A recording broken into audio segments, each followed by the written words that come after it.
The man who didn't look right. The psychologist Gary Klein once told me a story about a woman who attended a family gathering. She had spent years working as a paramedic and, upon arriving at the event, took one look at her father-in-law and got very concerned. "I don't like the way you look," she said. Her father-in-law, who was feeling perfectly fine, jokingly replied, "Well, I don't like your looks either." "No," she insisted, "you need to go to the hospital now." A few hours later, the man was undergoing life-saving surgery after an examination had revealed that he had a blockage to a major artery and was at immediate risk of a heart attack. Without his daughter-in-law's intuition, he could have died. What did the paramedic see? How did she predict his impending heart attack? When major arteries are obstructed, the body focuses on sending blood to critical organs and away from peripheral locations near the surface of the skin. The result is a change in the pattern of distribution of blood in the face. After many years of working with people with heart failure, the woman had unknowingly developed the ability to recognize this pattern on sight. She couldn't explain what it was that she noticed in her father-in-law's face, but she knew something was wrong. Similar stories exist in other fields. For example, military analysts can identify which blip on a radar screen is an enemy missile and which one is a plane from their own fleet, even though they are traveling at the same speed, flying at the same altitude, and look identical on radar in nearly every respect. During the Gulf War, Lieutenant Commander Michael Riley saved an entire battleship when he ordered a missile shot down, despite the fact that it looked exactly like the battleship's own planes on radar. He made the right call, but even his superior officers couldn't explain how he did it. Museum curators have been known to discern the difference between an authentic piece of art and an expertly produced counterfeit, even though they can't tell you precisely which details tip them off. Experienced radiologists can look at a brain scan and predict the area where a stroke will develop before any obvious signs are visible to the untrained eye. I've even heard of hairdressers noticing whether a client is pregnant based only on the feel of her hair. The human brain is a prediction machine. It is continuously taking in your surroundings and analyzing the information it comes across. Whenever you experience something repeatedly, like a paramedic seeing the face of a heart attack patient or a military analyst seeing a missile on a radar screen, your brain begins noticing what is important, sorting through the details and highlighting the relevant cues, and cataloging that information for future use. With enough practice, you can pick up on the cues that predict certain outcomes without consciously thinking about it. Automatically, your brain encodes the lessons learned through experience. We can't always explain what it is we are learning, but learning is happening all along the way. And your ability to notice the relevant cues in a given situation is the foundation for every habit you have. We underestimate how much our brains and bodies can do without thinking. You do not tell your hair to grow, your heart to pump, your lungs to breathe, or your stomach to digest. And yet your body handles all this and more on autopilot. You are much more than your conscious self. Consider hunger. How do you know when you're hungry? You don't necessarily have to see a cookie on the counter to realize that it is time to eat. Appetite and hunger are governed non-consciously. Your body has a variety of feedback loops that gradually alert you when it is time to eat again, and that track what is going on around you and within you. Cravings can arise thanks to hormones and chemicals circulating through your body. Suddenly, you're hungry even though you're not quite sure what tipped you off. This is one of the most surprising insights about our habits. You don't need to be aware of the cue for a habit to begin. You can notice an opportunity and take action without dedicating conscious attention to it. This is what makes habits useful. It's also what makes them dangerous. As habits form, your actions come under the direction of your automatic and non-conscious mind. You fall into old patterns before you realize what's happening. Unless someone points it out, you may not notice that you cover your mouth with your hand whenever you laugh, that you apologize before asking a question, or that you have a habit of finishing other people's sentences. And the more you repeat these patterns, the less likely you become to question what you're doing and why you're doing it.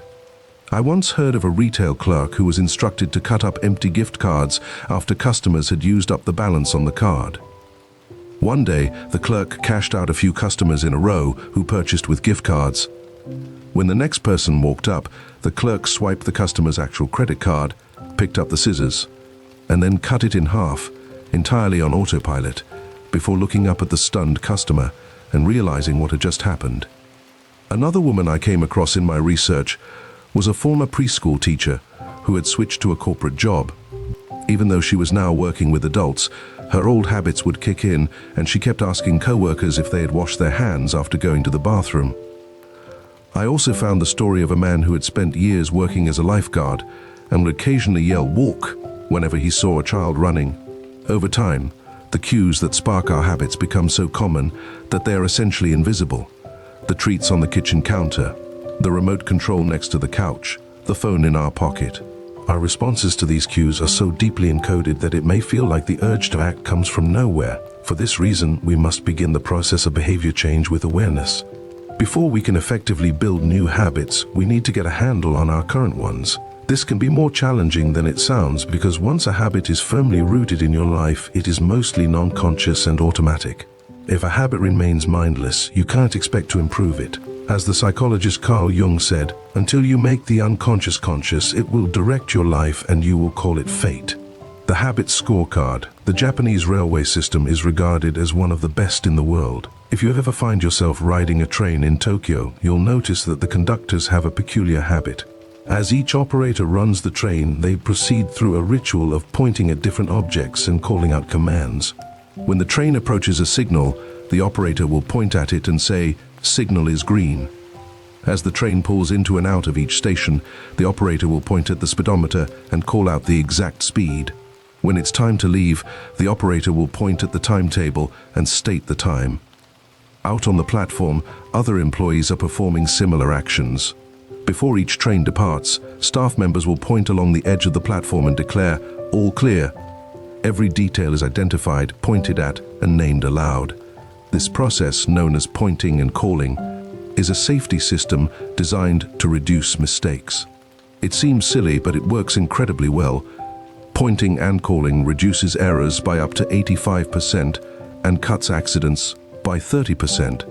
The MTA subway system in New York City adopted a modified version that is point-only, and within 2 years of implementation, incidents of incorrectly berthed subways fell 57%. Pointing and calling is so effective because it raises the level of awareness from a non-conscious habit to a more conscious level. Because the train operators must use their eyes, hands, mouth, and ears, they are more likely to notice problems before something goes wrong. My wife does something similar. Whenever we are preparing to walk out the door for a trip, she verbally calls out the most essential items in her packing list. I've got my keys, I've got my wallet, I've got my glasses, I've got my husband. The more automatic a behavior becomes, the less likely we are to consciously think about it. And when we've done something 1,000 times before, we begin to overlook things. We assume that the next time will be just like the last. We're so used to doing what we've always done that we don't stop to question whether it's the right thing to do at all. Many of our failures in performance are largely attributable to a lack of self-awareness. One of our greatest challenges in changing habits is maintaining awareness of what we are actually doing. This helps explain why the consequences of bad habits can sneak up on us. We need a point and call system for our personal lives. That's the origin of the habit scorecard, which is a simple exercise you can use to become more aware of your behavior. To create your own, make a list of your daily habits. Here's a sample of where your list might start. Wake up, turn off alarm, check my phone, go to the bathroom, weigh myself, take a shower, brush my teeth, floss my teeth, put on deodorant, hang up towel to dry, get dressed, make a cup of tea, and so on.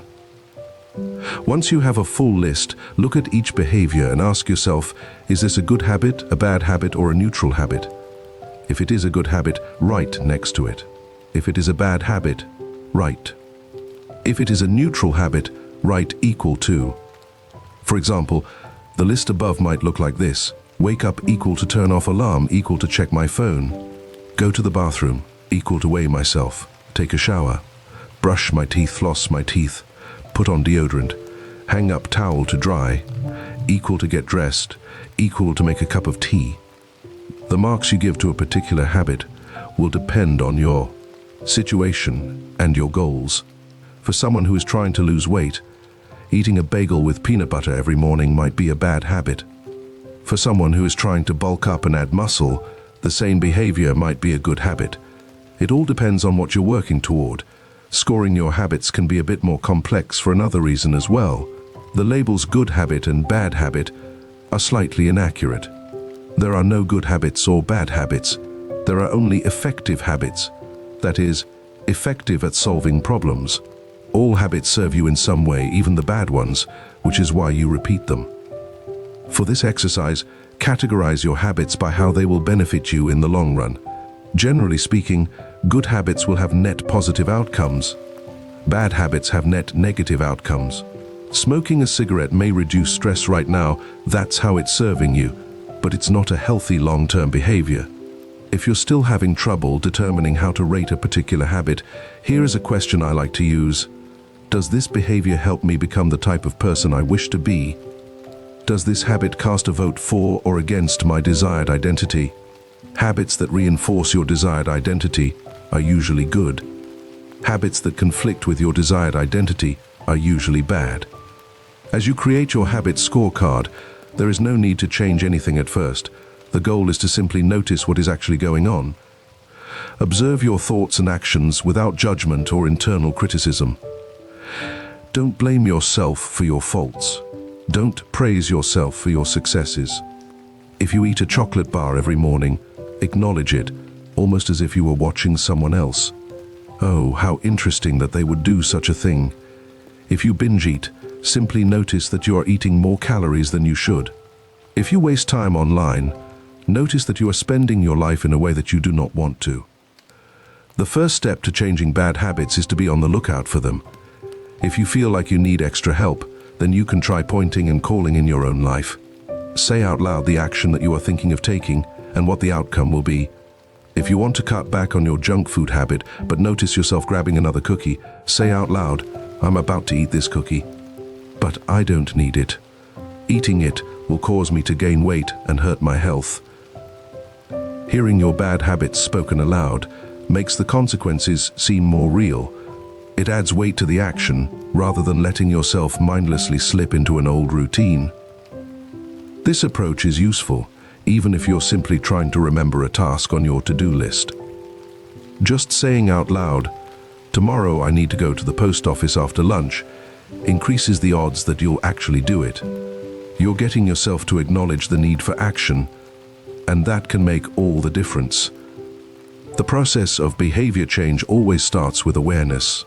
Strategies like pointing and calling and the habit scorecard are focused on getting you to recognize your habits and acknowledge the cues that trigger them, which makes it possible to respond in a way that benefits you.